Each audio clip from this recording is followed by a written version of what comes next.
yeah, yeah, yeah. Oh, yeah.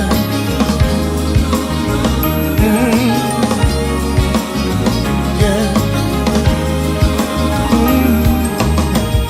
Born and dead, saved by love, count my blessings from above. Though in darkness, have no fear. Light will shine on those holding near. They know that sorrow they will pass. For I know in this life there will be something. But remember that love, yes it will. Love will reign. Yeah. Love will reign. Yeah. In my heart, I believe it. Love will reign. Love will reign. Oh, yeah, yeah. Have a vision, it's clear and plain. People living life, smiling again. Oh, see the children, they know no pain. Far from pressure, stress and strain. Oh, sorrow, they will pass. For I know in this life there's gonna be some pain. But remember that love, yes it will. I know. Yeah. Love will reign. Gotta believe it. In my heart, I truly believe. Sun will shine again, and love, I can hardly wait. We'll all be together. There'll be peace, peace, sweet peace, happiness and joy forever.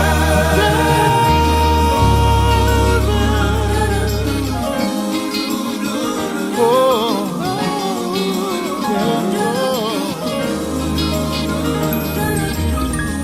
One day, someday, hate will be over and love will reign.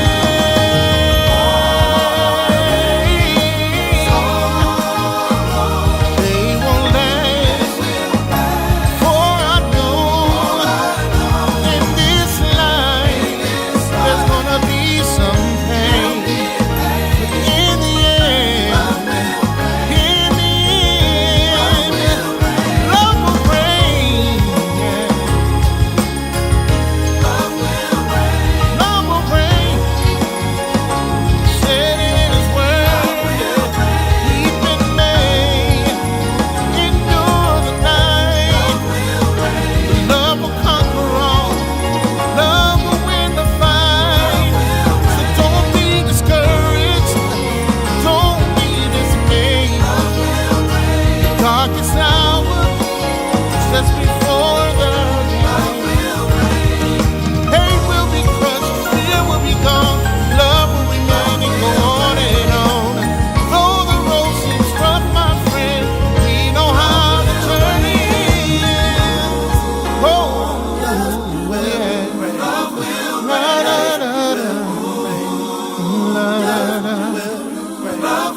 reign.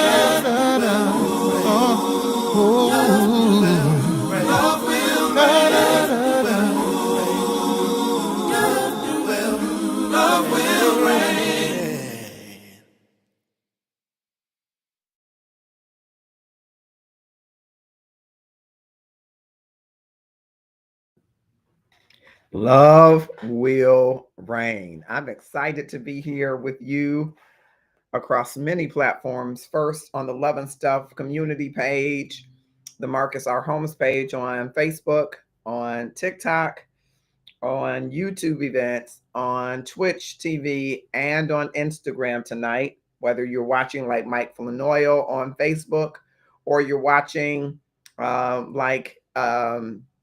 any of our folks that are coming up on TikTok, Instagram. Let me take a quick look at Instagram and see who's there. Okay. Thank you for joining us. I hope you will take a moment to click share. Tag 5 of your closest Facebook friends, followers, connections, Lily, Milton, 5 of the more popular ones to join us in the discussion tonight, straight from the inbox. But before we get there, I have been so blessed to get a surprise box from my niece Tamara Williams, who, along with her husband Kenny, are the owners of Royal Cheesecakes and Varieties. And listen, I got a box of some goodies that I am going to taste right on the air.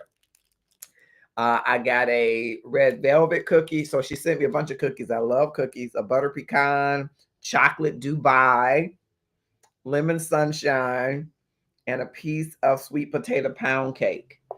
I think I'm going to try. I won't keep eating all of them. That won't be right to do you all like that, would it? But I'm going to do the butter pecan and the red velvet. I'm going to taste those live. And I invite you to go to Royal Cheesecakes and Varieties to try it. They are based in Raleigh, North Carolina. But they ship around the country, clearly, because they ship to me. Everything was intact, showing you on both cameras. And they have amazing, amazing desserts. They've had Tabitha Brown recently had some of their desserts and many others. And they're local celebrities down there, and we want to make them worldwide. So I'm starting with the red velvet. Oh, and I slightly warmed it up. I had it in the refrigerator. I slightly warmed it up. See there? I'm doing both cameras because this is TikTok and this is everybody else. Mm.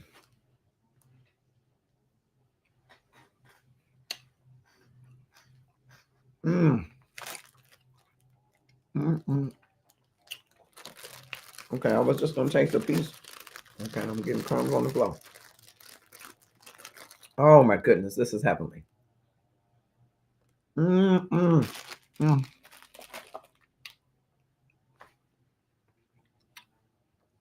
Oh, that's delicious. Now I'm going to do the butter pecan and I'm going to get started with the show. Okay? I'm really tempted to do the sweet potato pound cake, but I'm going to take my time with it, have my coffee with one of these in the morning. That's one of my favorite things to do. As you can tell, I'm salivating. It's just so good. Mm-mm. This is the butter pecan. See the big piece of pecan in there? I love butter pecan ice cream. I love butter pecan cookies. And I'm a little besides myself because Tammy just loves her uncle, even though she doesn't think I'm her uncle. She thinks I'm her friend. And she has always said that. You're not my uncle, you're my friend. I'm her uncle. Butter pecan. Mm.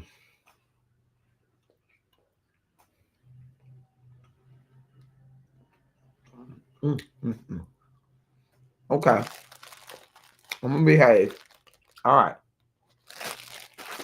The show must go on.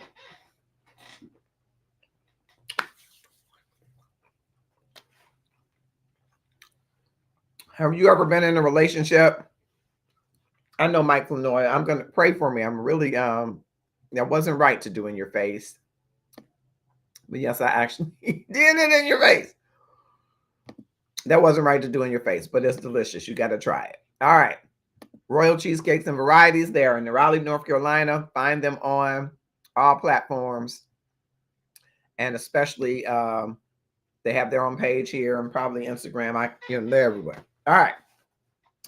And I might, during the break, have a little bit more of that. That's good. Okay. Jeez Louise. All right. Thank you, Tammy and Kenny, for my cookie treats and my sweet potato pound cake, which I'm going to probably have with my coffee in the morning. And I'm going to try not to overdo it because my numbers are kind of out of whack for various things, and I'm trying to do right. But I'm going to eat this stuff one morsel at a time. All right. From the inbox, I posted across platforms. I'm sorry, it's not enough characters to post across TikTok. But from the inbox, I wanted to pull out this interesting topic. I think it's interesting, and I hope you will find it interesting as well. Click share. Tag 5 of your closest connections, followers, subscribers, or friends. 5 of the more popular ones to join in the discussion, because I want to know, have you ever? Oh, it's just, my mouth is watering. I want some more. Dear Love and Stuff, I don't even know where to begin. We broke up almost 3 months ago. After nearly 4 years of trying to make it work, on and on again, off again, we finally called it quits. There was love, but also betrayal. And that betrayal just kept replaying in my mind like it was on loop, she says. I thought I was doing the right thing by walking away, but this week, something happened. My daughter's school called to say she was sick, but I missed the call. Actually, she missed several calls. Guess who they called next? My ex. He was still listed as the second emergency contact. I forgot to remove him. And he went to pick her up like it was nothing. Took her home, kept her comfortable, called me as soon as he had her. She was fine.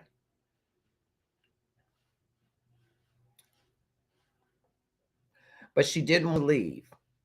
She hugged him like nothing changed. He's been there for her since she was 5. The daddy-daughter dances, birthdays, movie nights, even little talks about her hair and school. And I'm torn, because while I don't want him in my life like that anymore, he's still in hers. And she didn't get a say in the breakup.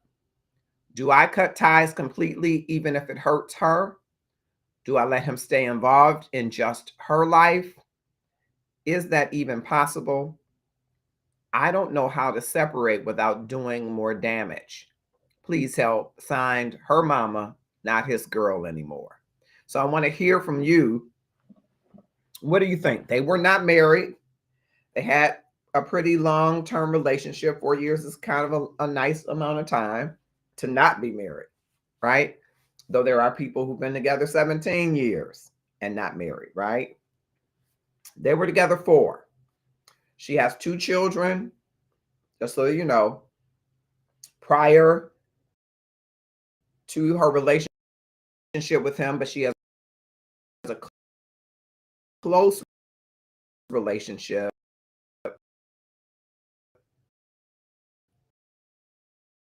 Oh, something happened.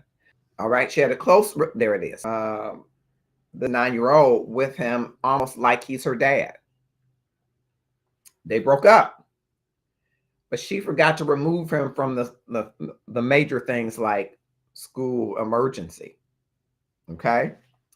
So I want to hear from you, and I will share with you some things that I want to make sure that's still rolling. Okay. Share with you some things that I shared with her that she might consider in having this conversation.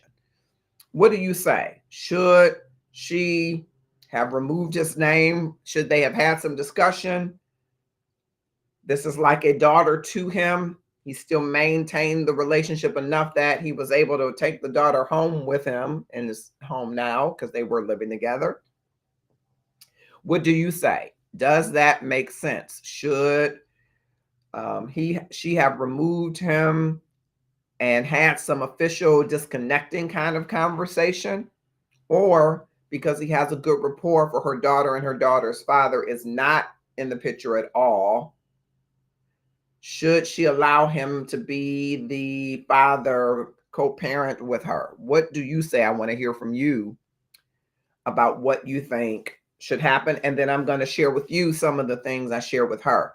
And I'm the love activist, not the loveologist. I'm not a licensed psychologist. But let me tell you, I have synthesized from people who have been married 6 months and people who have been married 60 years and everybody in between, people who were successful, people who were not, widowed, um, remarried twice, some people who remarried each other.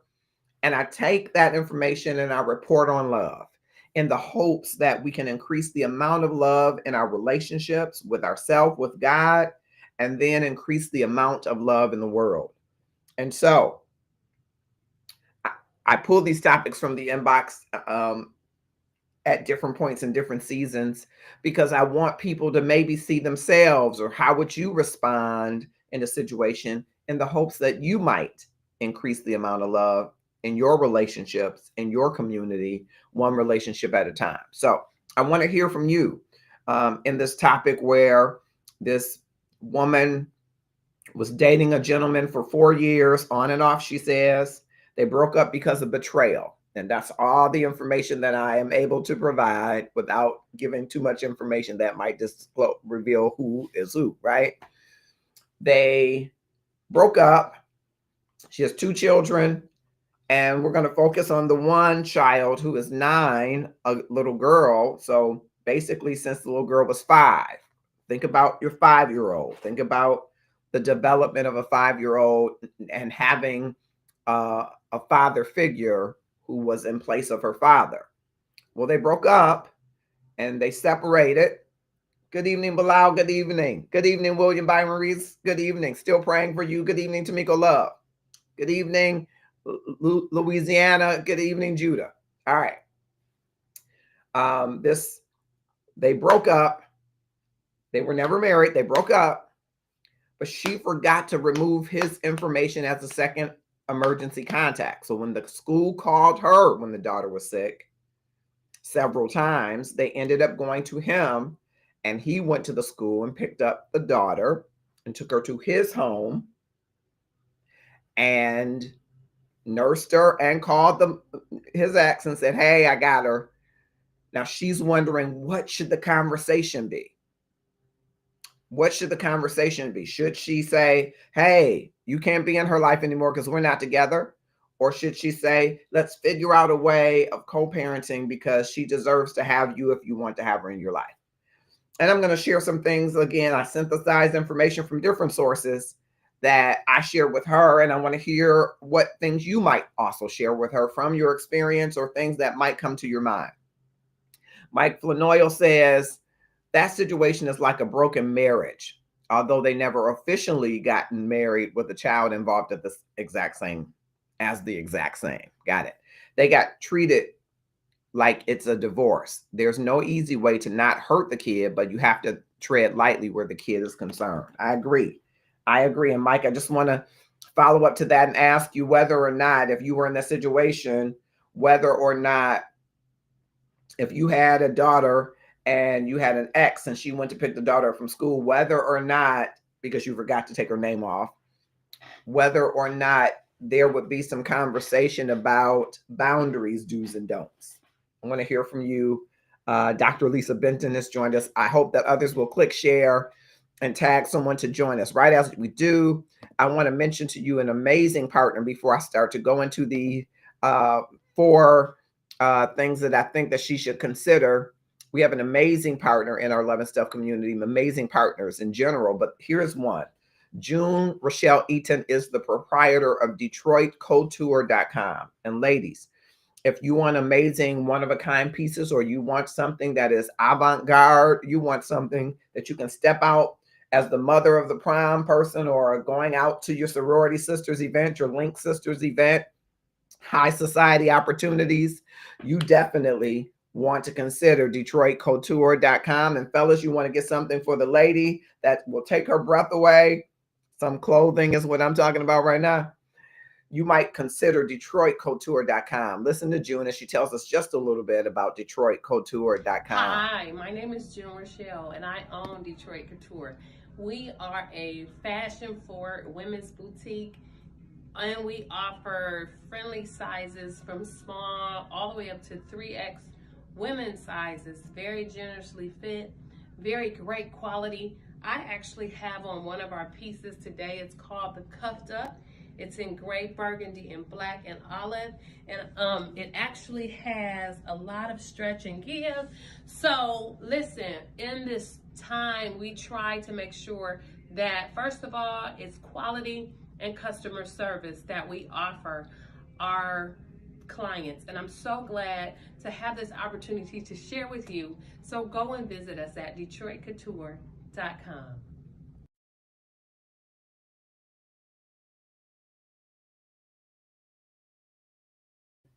Detroit Couture. You don't want to miss it. Rod Marshall has joined us. Happy belated birthday.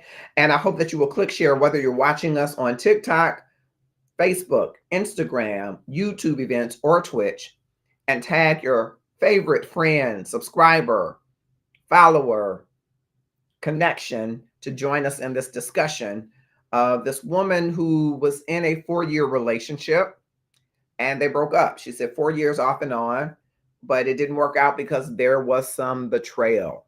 That's as much information as I can share at this moment. And her 9-year-old apparently has a great relationship with this ex-boyfriend. Well, her 9-year-old took ill at school, and they tried to reach the mom, but unfortunately were unable to reach her. And who did they reach? The second emergency contact, of course, who happened to be the ex-boyfriend. And so the ex-boyfriend went to the school and picked the baby up, took the baby home with him, nursed the baby, called the ex-girlfriend and said, hey, I got her. She was sick. And now the mom is not so sure how she should handle this because she doesn't want him in her life, but she also doesn't want to rob her daughter from having him. What would you say that she should consider doing? Want to hear from you. Well, I, again, synthesize the information. I'm the love reporter. And I've talked to people from 6 months of marriage to 60 years of marriage and just about everybody in between.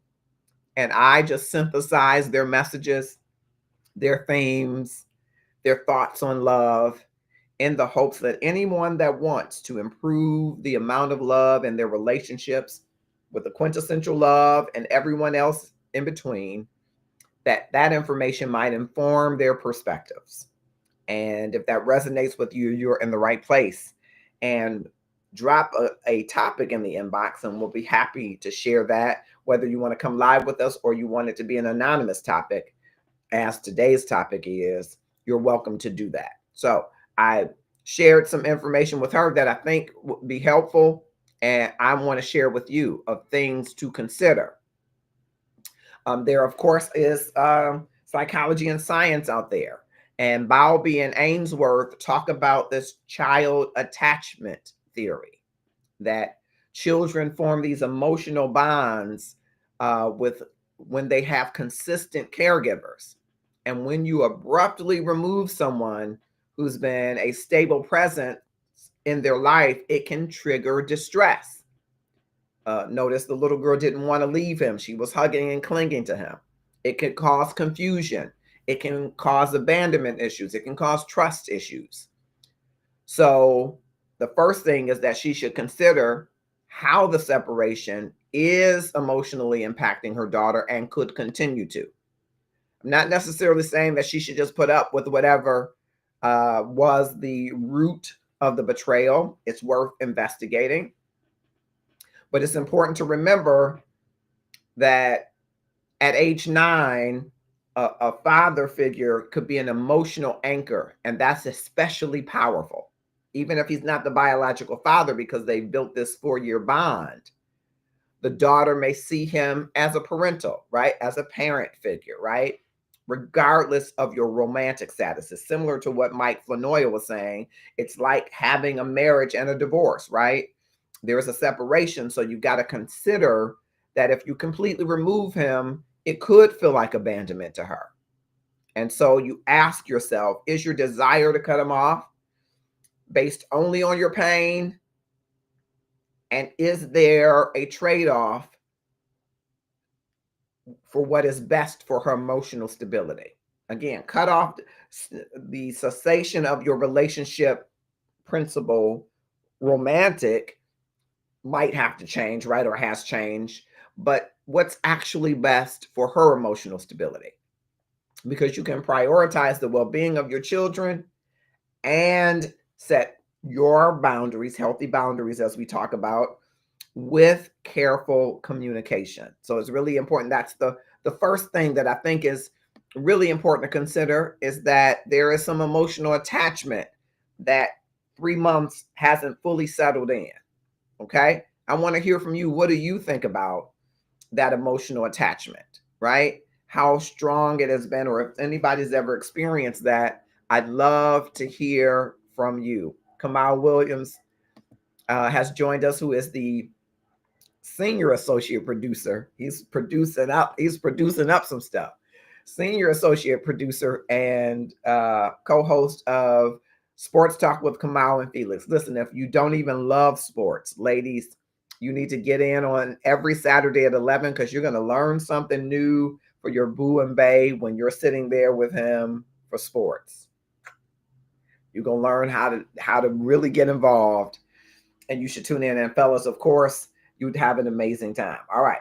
So that was the first thing that I shared, and I wanted to hear more from you. The second thing is something that I know we all find difficult, don't we? Does this resonate with anybody? Redefining a relationship without rekindling the relationship. Has anybody ever struggled, grappled with that? Redefining the relationship without rekindling it. Because sometimes you'll say, I want to feel the fire. Well, can you redefine it without rekindling it? Okay. Relationship therapist Esther Perel talks about how relationships don't always end, but rather they evolve. Especially if children are involved, relationships tend more likely than not to evolve. So roles may need to shift, not disappear. And that can be some tough stuff if you think about it, right? Shifting a relationship where there's been pain, where there's been betrayal, right? And they require boundaries, right? Because the end of a relationship doesn't always mean the end of a connection, right? And what's important to note is she still trusts him with her children. Okay. So this is good ground to explore setting clear relational boundaries, right? While keeping a limited, purposeful connection. School events, father-daughter days, emergency roles. This is a perfect time to craft those boundaries so that you're both clear that this is redefining and not rekindling. Okay? So it's like creating a version of the relationship that's no longer romantic, but still respectful, limited, and partnering to anchor in what the child needs.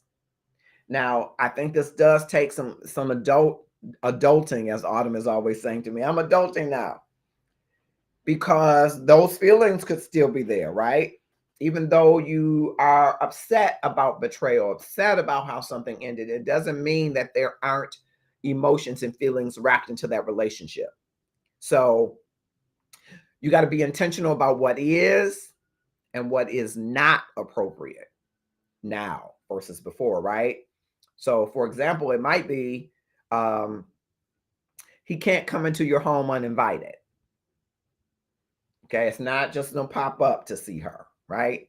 These are scheduled, see your daughter like, or however that's decided. Maybe no family time. It depends on where you are in this walk, right? No sleepovers, right? Keeping the communication child-centered only, okay? Because those boundaries can keep the environment what it needs to be to promote the healing that needs to happen. 3 months is kind of soon. but it also allows you to keep your daughter secure. So redefining the relationship without rekindling the relationship. I want to hear how that lands on you. Share with me, if you will, in the comments how that lands on you. And just before we go to number 3, we have another partner in the Love and Stuff community, Christina, the money coach. She's been amazing to a number of women. And I want you to hear a little bit about Powerful Money Tools, LLC. Welcome to Powerful Money Tools, LLC. At Powerful Money Tools, we are here to prepare for your future. We want to talk about financial freedom. Financial freedom is budgeting, credit building, and also financial education. So once again, welcome to Powerful Money Tools, LLC. We can't wait to help you in your financial future.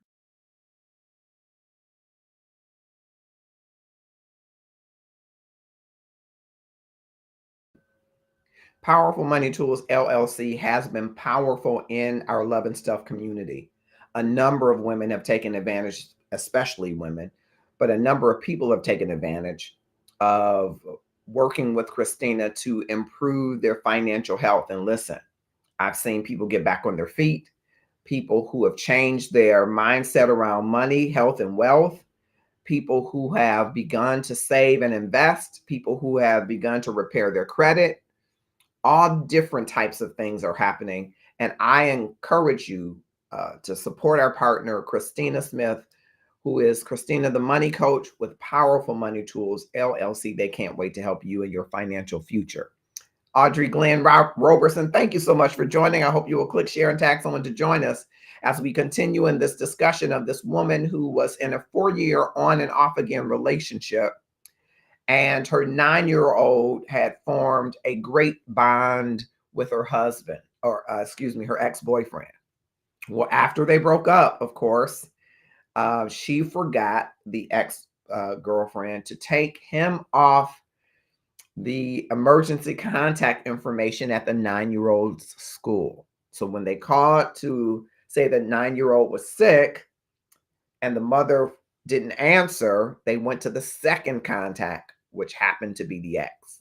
And he sprung into action, picked up the 9-year-old, took her to his home, nursed her, and then called the ex and said, hey, I got her. She's with me. She's okay. And so now the ex, the mother, is wondering, how should I handle this? Because I don't want him to be in my life anymore, but I also don't want to rob her of the opportunity to have the only father figure that she's known so far. What would you suggest to her to do? Well, I synthesize information from different relationship experts and talk, as I do, with people who've been married 60 years, 60 years, 6 months, 16 months, and report on love. And I found some interesting information, and I hope that you will share with information in your perspective of what you feel would be great advice. We started with the 4 things that we think she should consider when she's talking to the ex is, number 1, the child's emotional attachment isn't optional, right? Because children, especially as young as 9, have powerful, especially powerful emotional anchors and deep bonds with people who are consistent caregivers to them, biological or not. And you can't discount that. So you got to ask yourself, is your desire to cut them off, which might be based on your pain, actually what's best for her emotional stability? Number 2, we talked about redefine the relationship without rekindling the relationship, which could be an interesting balancing act if there are still unresolved emotions. Relationship expert Esther Perel talks about how relationships don't always end, they evolve. So when children are involved, the relationship is more likely to evolve than to end, and the roles are more likely to shift, not disappear. So you got to create a new version of the relationship that's no longer romantic, but still respectful, limited, and anchored in your child's needs. And you got to set what is and what isn't appropriate anymore, right?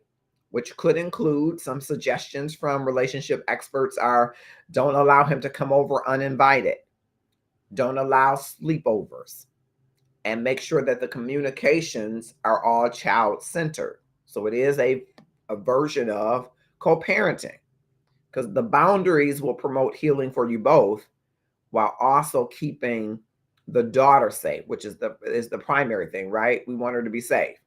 So the end of romantic intimacy, it doesn't always mean the end of a connection, right? What's important here is that she trusts him with her children. And so with that fertile ground, I'll call it, she could explore setting clear relational boundaries while keeping a limited, polite, purposeful connection that could be around school outings, could be around school emergencies, could be around Father's Day, however they decide to craft, to co-create really this new role. All right. And number 3, it's co-parenting really without the biological tie, right? Before I get there, I'm just saying, Audrey saying she has to make a clean break because the daughter is too close to him already. If she keeps him in her life, then she will forever be there. A little hurt now for the daughter, but now the mother will have to make better choices. Interesting perspective.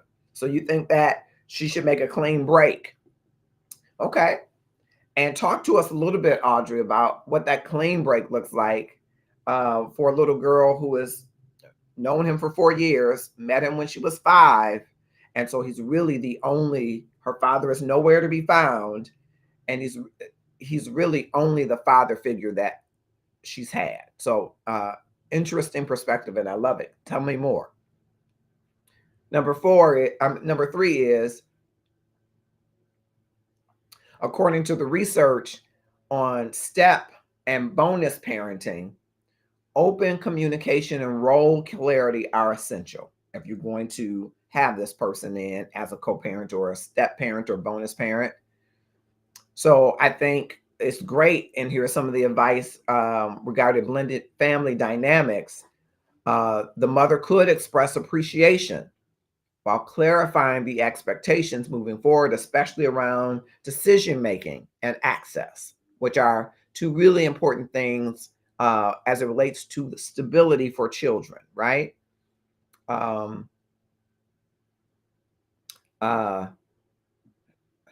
I know so many, the child is 9 years old. I know so many blended families, and I have so much rich, I've had rich dialogue with a lot of blended families who all are trying to make it work, right? Are trying to provide the love to their children that each child needs without any child feeling left out, to keep engaged those parents that are maybe on the periphery, that are exes, right? Even the exes of children that are not biological. And it's interesting how blended families often have to navigate this gray space that really doesn't always exist in a traditional nuclear family. I know we have fewer of those traditional nuclear families, but this gray space is a lot different because when someone who is not emotionally, biologically related to you or connected to you, when that person or persons become emotionally significant, there is always the need for clarity and agreement. So clarity and agreement of how these relationships will continue to flourish or be developed or have boundaries around them are really important. So if this ex is going to continue to be in the daughter's life in any way, they both have to have an agreement on his role, right? Is he a mentor? Is he a bonus dad? Is he a trusted family friend? Because that clarity helps the child understand what to expect and not, and avoids this false hope about reconciliation that most children have about wanting their families to be intact. And a family to a child, again, the emotional attachment is especially powerful when there's been a consistent caregiver, biological or not. Okay. So that consistency, breaking away abruptly from that consistency, there's almost always some hope in that child about reconciliation, about bringing that family back intact.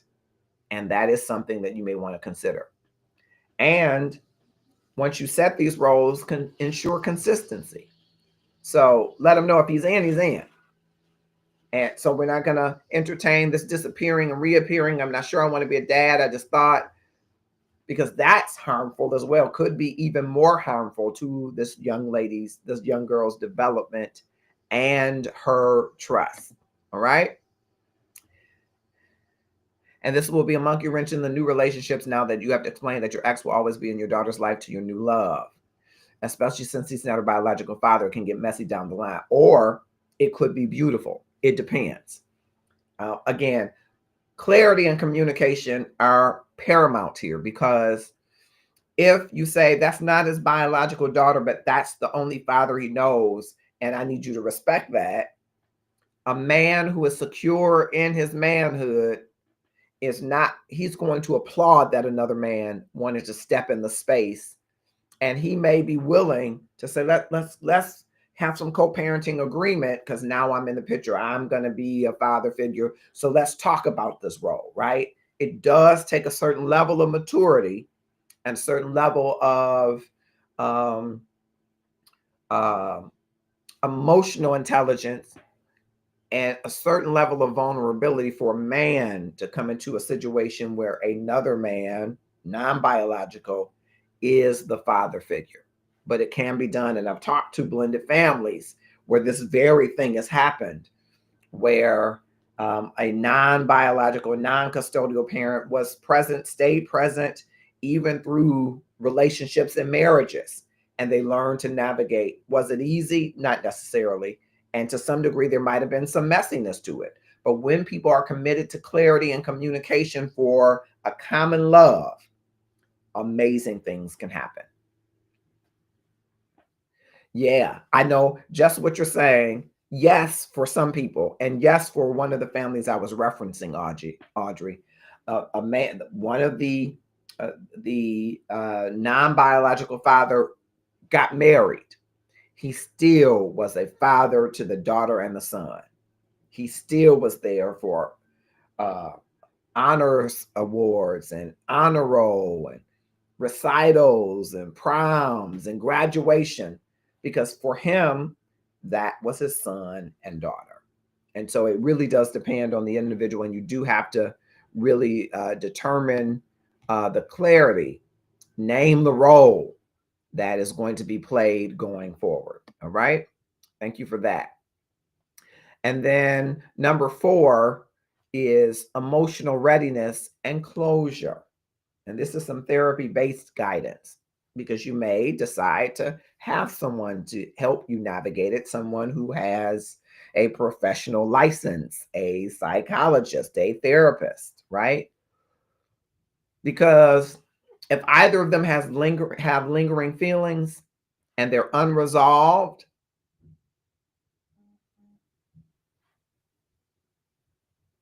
this continued contact can reopen wounds.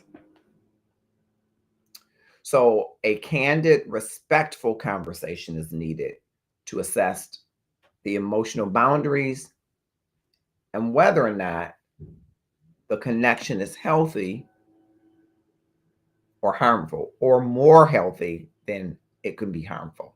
That's one of the things you have to navigate in understanding this. Did you resolve your issues? I sense that this mother has not resolved our issues, but she's trying to reconcile. How could you be such an amazing man to my daughter and be such a ... to me? And if that is your thinking, you probably haven't reconciled and resolved the issues, because you may be saying to yourself, and this is one of the things I share with her, sometimes when things happen to us, we say, the thing happened to me because of me. So something's wrong with me. She is saying, well, you love my daughter, you've done right by my daughter, but me, And so sometimes the implication is, what's wrong with me? You have to come to a place where you resolve these unresolved feelings and issues and things that linger, because they could also do more harm to you both by reopening a wound that needs to heal. Because it's easy to fall into a trap of using children as messengers or as a way to stay emotionally connected to an ex. But this tends to only serve to slow your healing, right? And confuse the child or children about what their role really is in this carrying of water, right? Because that's oftentimes what it is. Tell your mama I said, tell him I said. And really, you're putting the child in sometimes a tough spot. So you got to be honest with yourself. If you're not emotionally ready to return to interacting with him, it's okay and probably wise to pause his involvement until you are stable. If you're not emotionally ready, if you haven't resolved those feelings and issues, don't force yourself to coexist for the sake of appearances. Okay? But don't also confuse this emotional unreadiness or emotional avoidance with healthy separation. Okay? So you got to understand what you're feeling, name it, deal with it, face it before you speak to him, so that you're speaking from the evolving, healed, or healing version of yourself and not the hurt one. You can do a small litmus test. Do you think of him and your daughter and think, this ain't the same man I dated? You might have lingering feelings. Do you think of him and think, you might have lingering feelings? And if you do, deal with those. And just be honest with him to say, I need a minute. My bad. I meant to take your name off. I need a minute because I need to be solid in the separation before I allow you to come in and have a relationship. I need to be solid in the relationship. Okay? Remember, Morgan Freeman fell in love with his goddaughter and married her. It's too crazy in this day and age to do something so dynamic. Oh, I think that's a great perspective. I kind of am a dissenting opinion to that. It depends on the maturity of a man. The man loving someone that's not biologically his daughter is not unnatural. It doesn't mean that he's going to fall in love with her. I don't think that that's the norm. Every man that loves a little girl that he stood in the place of parent for is not dysfunctional. And what you're describing is more dysfunction, I think. I think there are tons of brothers out there doing it every day who are a non-biological father and they see that girl as only their daughter.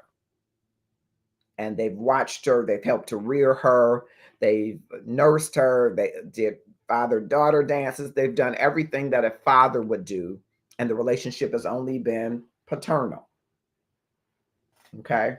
So I could see where that could be in this day and time a dynamic to look at, but it's not the only dynamic and it's probably not the norm. That's probably the exception. That most children are not in danger with we're talking about a consistent caregiver. We're not talking about somebody who's been in and out of her life. And this has been a consistent caregiver over these 4 years. And recently they broke up, which happens. It's like people get divorced, people get separated, right? But I guess the larger question is whether or not these are two adults that are emotionally healed and mature. Yeah, I think if there's love, Audrey, you got to take a chance on love. But I hear you. Because again, I think you're speaking to the exception, not the rule. But I hear you. I think it's a great perspective to think, to make sure your daughter is safe. I know, again, a number of, not everybody, because I haven't, surveyed or pooled or spoken with everybody, but I know a number of non-biological fathers who have great relationships with that daughter, and he regards her as his daughter.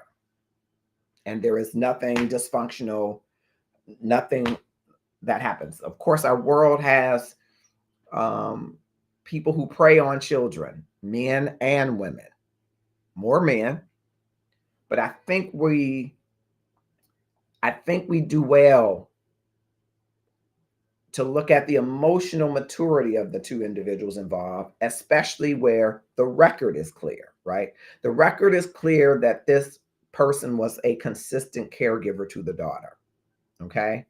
So if the person is a consistent caregiver to the daughter, that's something different than someone who's been in and out, someone who's been in and out of prison, someone who's been in and out of abusive relationships, someone who's, there's so many nuances and variables and factors that you should consider, but don't ignore the receipts. If you have receipts and this man in your life has been a consistent caregiver, good caregiver to your child, and he wants to maintain that relationship, it does take a certain amount of healing, and it does take a certain amount of grace. Because if you're not healed, right, you're going to be looking at him as this man that did this, right? And again, because it's an anonymous topic, she gave me so much permission, right, of things to say. And sometimes people in and around our community, we don't want to put them out there. And anybody who does an inbox topic, I will keep the same amount of anonymity if you want it, or I'll invite you to come on live with me. But it's hard to separate what he did to you from what he is doing with your daughter. And until you're at a place that you can separate it, you do need to have an adult conversation with him about pausing, about boundaries. My question to her was, if you're in a relationship, it could happen, but if you're in a relationship and you break up with somebody who's really hurt you, you normally block them. You normally remove their name off the lease if you can. You normally take their name off the bills, and you would for darn sure take their name off the school where your child is. Something in that detail made me think that she isn't sure about the connection ending. And to some degree, I think I'm right based on our inbox conversation. And when you're not sure, you can't be sure of his role in your child's life. That's what's important. You got to make sure that you're sure that this relationship hasn't ended, but that it's evolving because it's involving children. That's the most important part that I asked her to consider. Of course, I asked her to consider all four of these things, which I will just briefly repeat to you, those of you that might be using the information, to consider talking to someone, to an ex, about boundaries with children that they regard as their own, that the child's emotional attachment isn't optional, that children are going to be especially attached to emotional anchors that they see every day in their life, whether they're related or not. They may regard them as a parental figure, whether or not you have a romantic status. So because you're done, it doesn't mean that the emotional attachment that your child has is done. It's not optional. You have to determine how you prioritize your children or child's well-being and your boundaries by careful communication. Number two is redefining the relationship doesn't mean rekindling the relationship. So you set these clear boundaries of what is now appropriate and not appropriate, such as no sleepovers, no uninvited trips. The communication is centered on the child only, kind of like maybe a divorced couple might do, right? And then because blended families often operate and navigate in gray spaces, you got to consider, what's his role? Is he a stepdad, a bonus dad, a mentor, a trusted family friend? The clarity will help the child know what to expect, because children often long for and hope for the reconciliation of their families so that those families will be or remain intact, and ensure consistency with that so that if he's in, he's in. No disappearing and reappearing. So if he's out, he's out, because that can be more harmful. And number 4, don't use the child as an emotional conduit, right? You have to make sure that you both are emotionally ready to forge this relationship forward. All right. Very emotional topic. Thank you so much. Great information. Oh, thank you. Again, a beautiful home going celebration for a beautiful woman, Pamela Dupree. And I want to say to anybody who's walking through a grief space that you are not alone. Grief is sometimes a way of reminding you that you have experienced love, and you're not alone walking through the grief space. If you feel that you are struggling, you are drowning, you are overwhelmed in the grief space, reach out to us. We want to connect you to people who are in and around our Love and Stuff community. They are licensed practitioners, and they will help you walk through the grief space. You know, Love and Stuff is all about the love, the quintessential love.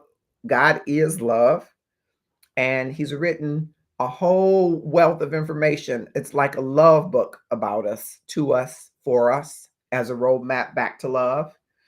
And his requirements, Jesus said this, on 2 commandments hang all the law and the prophets, that you love God back with everything you have. I'm paraphrasing. And your neighbor as yourself. Most people focus on loving God, hopefully, or loving others, but not a lot of people focus on loving themselves. And maybe they don't know that out of that self-love that's been informed by God's love, that's been in interaction with God's love, can you only truly then fully love anybody else? If you look at it that way, then our work is to really ensure that there's a flow of love to us that reminds us that we were made from love and we're called to love ourselves and then model it out to others. Applying that to this situation, then, you couldn't help but think about the grace that has to come when you make space to forgive yourself for allowing someone in your life that maybe has mistreated you, and you blamed yourself. And now, because of that, you don't have a real space to trust them to love someone who is as precious in life to you. You can't tell me that mamas, for the most part, won't give their lives for their children. And before you give that life for your child, give your life a chance to heal and breathe so that you can be whole again, and that beautiful child can see you both loving and giving grace. I'm Marcus Holmes. I'm the love activist. I'm advocating for better love for you and me, whether it is a love relationship, a covenant relationship, whether it is better love with your parents, your grandparents, your boo, your bae, your brother, your sister, your cousin, your coworkers, whatever the love that you seek to aspire to. I want to join you on your journey to maybe inform you of a different perspective that may help you to propel that love. If that resonates with you, then you should go to our page and you should click the notification bell so that you can be notified anytime that we're live with content that will help to enrich your love journey throughout this world and space. As we get ready to go to close at 9:38, I just want to share with you, of course, that we have authored a book. It's called The Gratefulness Journey Every Day. May is the month of grateful for us. And I want to share with you this video from MJ from Shies of Sunset in the hopes that you'll consider trying the gratefulness journey for yourself. Marcus, I want to congratulate you on Love and Stuff. I really want you to know that staying grateful and understanding the power of what it is to be operating out of a space of abundance and gratitude is the most important part of every journey of every day. So Marcus June, congratulations on this book. It's on Amazon now. That makes me so proud of you and your family and me and my family, and every single person around us gets it. So good on you for bringing it into the hands and the laps and the Kindles of all the people. Okay, so we're gonna check it out. Can't wait to learn more.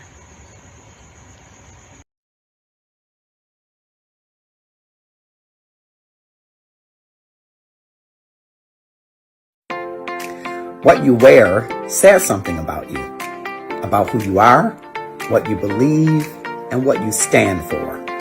So here in the Love and Stuff community, we wear the brand that we live, and we live the brand that we wear because we love the brand. It's all about increasing the amount of love in the world and upping our love game. And if that's what you're about, you should wear it too.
Yeah,